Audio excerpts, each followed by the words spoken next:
नमस्कार साथियों, आप सबका पुनः स्वागत है श्रद्धा एस्ट्रो ज्योतिष में। आज हम लोग कवर करने वाले हैं कुंभ लग्न की कुंडली में यदि राहु तृतीय भाव में बैठे हैं तो क्या फल है। हम ये भी कह सकते हैं कुंभ लग्न की कुंडली में मेष राशि का राहु किस प्रकार का फल देता है। तो आइए शुरुआत करते हैं आज की क्लास का। लग्न से गिनेंगे तो ये आएगा तीसरा भाव, तृतीय भाव। तृतीय भाव बात करता है हमारे छोटे भाई बहनों की, हमारे जीवन की छोटी छोटी यात्राओं की। जो भी हमारा कोई ऐसा कार्य हो सकता है जिसमें बार बार आना जाना हो सकता है, और वो आना जाना सुखदायी भी हो सकता है, दुखदायी भी हो सकता है। बहुत ज़्यादा कष्ट देने वाली छोटी छोटी यात्राएं, वो द्वितीय भाव से देखा जाता है। तृतीय भाव हमारे किसी सांसारिक विषयों को डिलीवर करने की ताकत बताता है कि भाई आप बहुत अच्छे टीचर हो सकते हैं, किसी कॉलेज के लेक्चरर हो सकते हैं। ये सब चीज़ें तृतीय भाव की मजबूती से आती हैं। अब कई टीचर ऐसे होते हैं जिनसे लोग टीचिंग कम, माने जो उसके सांसारिक विषय से कम आध्यात्मिक विषय को सुनना ज़्यादा पसंद करते हैं, क्योंकि कई टीचरों का द्वितीय भाव ज़्यादा स्ट्रांग होता है। तो ये समझिएगा कि हम कई बार मतलब गलत प्रोफेशन में तो नहीं जाना चाह रहे हैं, या ये भी हो सकता है कि भाई हम अगर ये मजबूत है तो ठीक है, भगवान ने हमें या हमारे लक ने हमारे या कुंडली हमें एक गवर्नमेंट जॉब भी डिलीवर की है जो छठे भाव की मजबूती के कारण थी। हमारे बोलने का प्रोफेशन तो है सांसारिक विषयों को लेकर, लेकिन कहते हैं अगर आप दूसरे भाव को निखारोगे निश्चित रूप से आप जीवन की परम ऊंचाई तक पहुंच पाओगे, याद रखिए। लेकिन अगर कोई मान लीजिए कथावाचक है, इस प्रकार का कोई व्यक्ति है, वो अध्यात्म को डिलीवर करने की कोशिश तो करता है, लेकिन लोग उसको एक्सेप्ट नहीं करते हैं, लोग उसको मतलब आनंद नहीं लेते, क्योंकि हमने कुंडली देखी उनकी तो द्वितीय भाव कमजोर था, तीसरा भाव देखा, तीसरा भाव अच्छा था। तो ऐसे व्यक्तियों को ठीक है, वो आगे इस प्रोफेशन में कोशिश करनी चाहिए कि वो ज़्यादा सांसारिक विषयों तक रहें, सांसारिक विषयों की अच्छाई के बारे में बात करें। वो वेद पुराण के जो टिपिकल मैसेज हैं उसको डिलीवर ना करें, क्योंकि वो लोगों को एग्री नहीं करवा पाता है। बात को समझिएगा, किसी वाणी को हम घंटों घंटों सुनना चाहते हैं, कारण ये है कि वो वाणी वो एक प्रकार का सिद्ध है वो वाणी के लिए। याद रखिए, जो कहते हैं ना सिद्धि और क्या होती है, आपको मोह लेता है। कई रूप ऐसे हैं जो दिखने में ज़्यादा अच्छे नहीं हैं, लेकिन आपको वो स्क्रीन पर घंटों अटैच करवाए रखता है। आपको देखने के लिए आप उसका मन ललायित होता है। अभी सुंदरता की बात नहीं कर रहा हूँ, उनसे भी ज़्यादा सुंदर लोग हैं, लेकिन उनको कोई ज़्यादा देर तक स्क्रीन पर पसंद नहीं करते हैं, और दिखने में साधारण से ही हैं, उनको देखना चाहते हैं। तो ये बात याद रखिएगा कि वो हमारा तपस्या, वही हमारी सिद्धि है। तो आपके पूर्व जन्म के संस्कार हैं, आपके पूर्व जन्म के जो कर्म हैं, उसका फल रूप आपके कुंडली में द्वितीय भाव का मजबूत होना, तृतीय भाव का मजबूत होना, सप्तम भाव का मजबूत होना, ये सब विषय देखे जाते हैं। सप्तम भाव का मजबूत होने का अर्थ है आदमी बहुत ज़्यादा तप बल इकट्ठा कर लेगा, अपने आप को शुद्ध बनाए रखेगा, लैंगिक रूप से व्याभिचार की ओर कभी भी जाने का उसका अर्थ ही नहीं है। और ये सबसे बड़ा तप बल है, सातवें भाव का निर्दोष होना या बलि होना। क्लियर? तो राहु यहां बैठकर, मेष राशि का राहु तो मैंने आपको पहले ही बताया एकदम विस्फोटक माना जाता है, मतलब निस्तो नाबूद, तबाह कर दे, इस प्रकार का होता है। तो ऐसे कंडीशन में आपके छोटे भाई बहनों को बहुत कष्ट होता है, और कई दफ़ा तो छोटे भाई बहन को प्राण भी गंवाना पड़ सकता है। अगर मंगल भी बहुत कमज़ोर अवस्था में, बृहस्पति शुक्र जैसे ग्रह की स्थिति कमज़ोर है, स्पेशली बृहस्पति की अगर स्थिति कमज़ोर है, तो भाई आपके कम उम्र में ही उनके प्राण जा सकते हैं। क्लियर हो गया? और तृतीय भाव आपके मोटिवेशन का होता है, आपका दिखाया हुआ पराक्रम आपको संकट में डाल सकता है। संकट का अर्थ यह है कि आप पर थ्रेट हो सकता है, आप पर भी हमला हो सकता है। इसलिए सोच समझ कर तृतीय भाव का इस्तेमाल करना चाहिए, अनावश्यक वाणी का इस्तेमाल ना करें आपके द्वारा। और बिल्कुल भी ऐसे किसी प्रोफेशन में नहीं जाना चाहिए जो सांसारिक विषयों को डिलीवर करता है। अगर आप मान लीजिए कोई बैंक के एजेंट बन जाते हैं या कुछ इस प्रकार का काम करते हैं जहाँ लोगों को एग्री करवाना पड़ता है, निश्चित रूप से आपको बार बार अपयश का सामना करना पड़ेगा। आपके कटु बहस के अलावा, क्योंकि मंगल और राहु की तो फिजिकल भी लड़ाई हो सकती है, तो ये और इस कंडीशन में जो नेबर्स होते हैं, नेबर से आपको संवाद कम से कम रखना चाहिए, ज़्यादा संवाद नहीं रखना चाहिए। मतलब संवाद देना का अर्थ है बेमतलब के कोई भी इस प्रकार की बातों से बचना चाहिए, क्योंकि तृतीय भाव हमारे पड़ोसियों को भी रिप्रेजेंट करता है, तो पड़ोस से भी संकट पैदा हो सकता है। इस तो बेटर है कि आप ज़्यादा समय कहीं मतलब जैसे इस प्रकार के लोग बैठकर चर्चाएं करते हैं आपस में बैठकर अपने गलियारे में, इस प्रकार की चर्चाओं से आपको बचना चाहिए।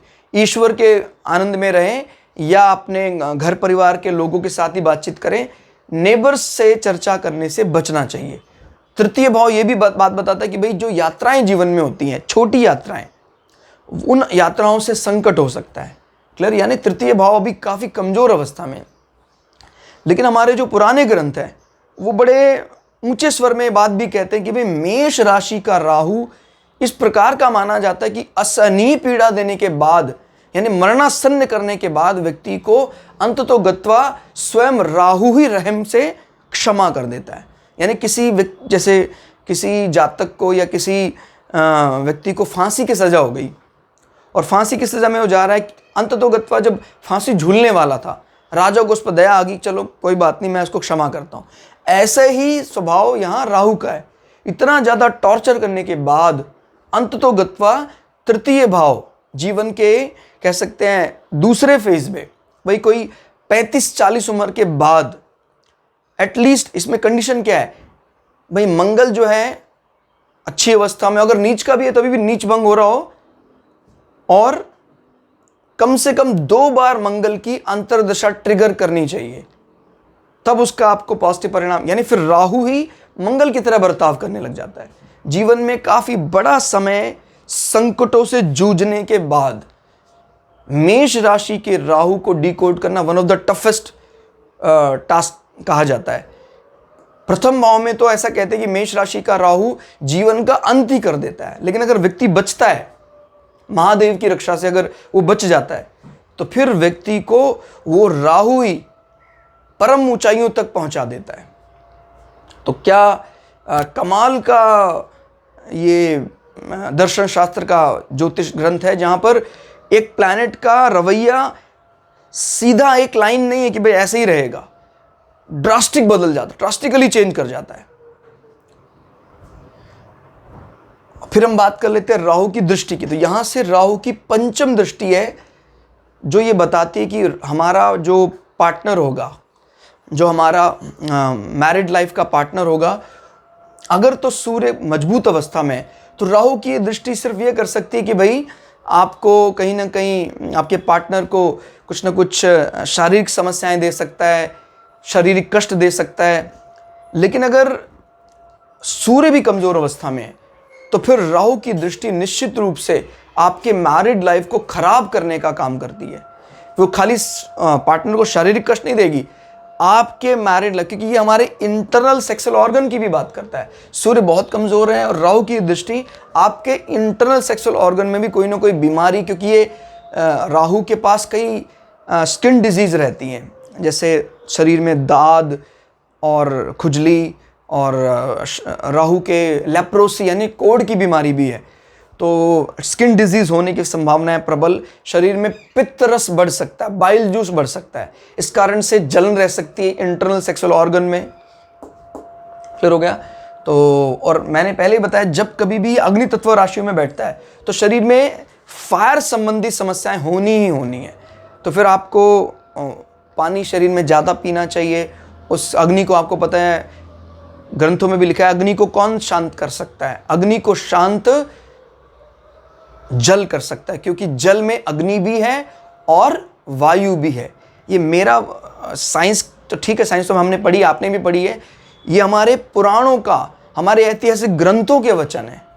देख रहे हैं आप, हम कहाँ आग बुझाने के लिए आज भी जल का इस्तेमाल करते हैं मूल रूप से, लेकिन ये हमारे महाभारत जैसे ग्रंथों में भी वर्णित ये बातें हैं कि भाई अग्नि पर जल भारी पड़ता है, क्योंकि जल के अंदर अग्नि भी है और जल के अंदर वायु भी। आप सोच रहे हैं कितनी प्राचीन ग्रंथों में ये बातें लिखी हुई हैं।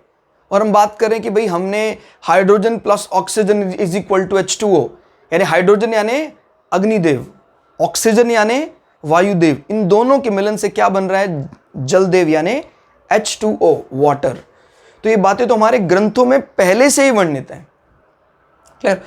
तो अग्नि, जो भी शरीर में फायर एलिमेंट या इनफैक्ट जो गैजेट्स भी हैं वो भी आपको परेशान करेंगे, जिसमें भी इलेक्ट्रिसिटी, फायर, आग संबंधी विषय, वो ऐसे व्यक्ति को परेशान करते हैं, ऐसे जातकों को। क्लियर हो गया? और 7वां भाव हमारा पार्टनरशिप का भी होता है। जो भी हमारे डील हैं, पार्टनरशिप हैं, ये लेकर आपको बहुत ज़्यादा सेंसिटिव होना चाहिए, बड़ा ज़्यादा विचार करना चाहिए। इनफैक्ट अपने नाम से कोई भी डील ना करे तो ज़्यादा अच्छा है, नहीं तो उससे आपको संकटों का सामना करना पड़ेगा। क्लियर? 5, 6, 7, 7वीं दृष्टि को हम काउंट नहीं कर रहे हैं। यहां पर कौन बैठते हैं? केतु। केतु को इस हाउस में ज्यादा अच्छा फल देता नहीं पाया जाता है अकेले। याद देखिए मैं क्या बोल रहा हूं, अकेले। अगर यहां पर शनि बैठ जाते उच्च के, तो शनि एक ऐसा प्लैनेट है जो राहु और केतु दोनों को मैनेज करके रखता है। भाई है तो उन्हीं की लॉबी के। शनि तो इनफैक्ट जो डार्क साइड है उसका किंग माना जाता है। डार्क साइड का, लाइट साइड का किंग कौन है? सन। और डार्क साइड का किंग है सैटर्न। तो सैटर्न या शनि केतु को अपने जैसा बना लेगा। और केतु जिस भी प्लैनेट के साथ बैठता है, अगर उसका नेचर कहीं सपोर्टिव हो उसके, तो उसके बल को कई गुना बढ़ा देता है।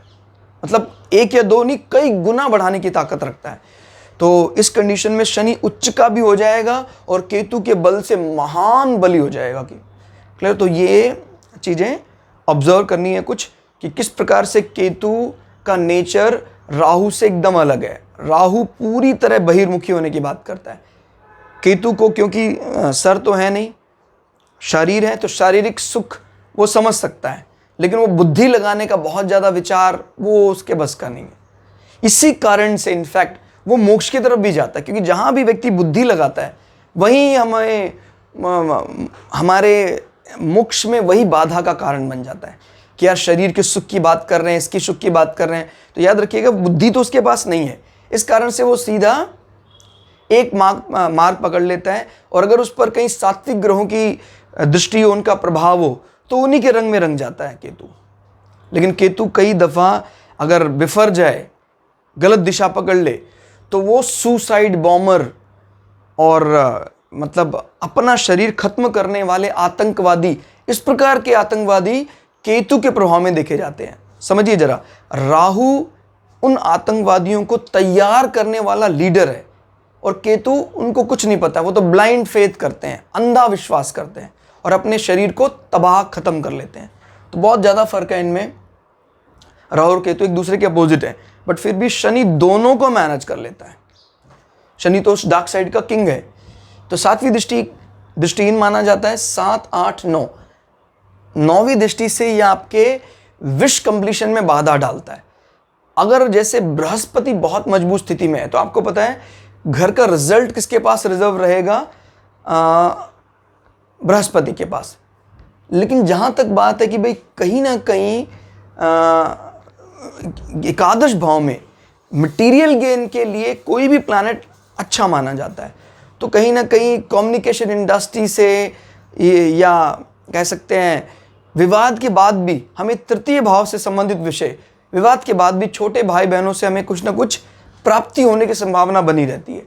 हो सकता है किसी बात को लेकर हमारी बहस रहती है छोटे भाई बहनों के साथ, उसके बावजूद वो कहते हैं कि ठीक है ले जाओ आप इसको, हमें नहीं चाहिए। तो वो छोटे भाई बहनों से एक प्रकार की प्राप्ति की बात करता है मटेरियल गेन के लिए, लेकिन द्वंद्व हमेशा रहेगा, जंग हमेशा रहेगी। उसी प्राप्ति के कारण होने वाली जंग या तनाव।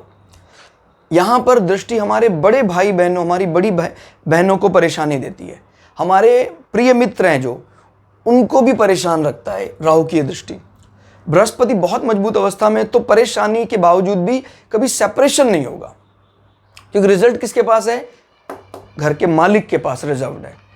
क्लियर होगा? तो और ये क्या बताता है?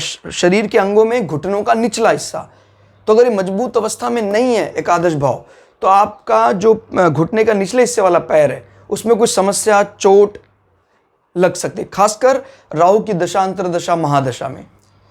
तो कुल मिला के तृतीय भाव में यहां मेष राशि का राहु बिल्कुल भी अच्छे फल नहीं देता है। क्लियर? और इसके लिए जैसे मैंने बताया, जीवन का एक अच्छा खासा समय, महत्वपूर्ण समय बलिदान करना पड़ता है। असहनीय पीड़ा होती है, हमारे छोटे भाई बहनों के प्राण तक ले सकता है ये। तो क्लास आपको कैसी लगी कमेंट करके जरूर बताइएगा। मिलते हैं अगली क्लास में, तब तक के लिए जय श्री भगु पराशरा, जय श्री शुक्राचार्य, नमस्कार।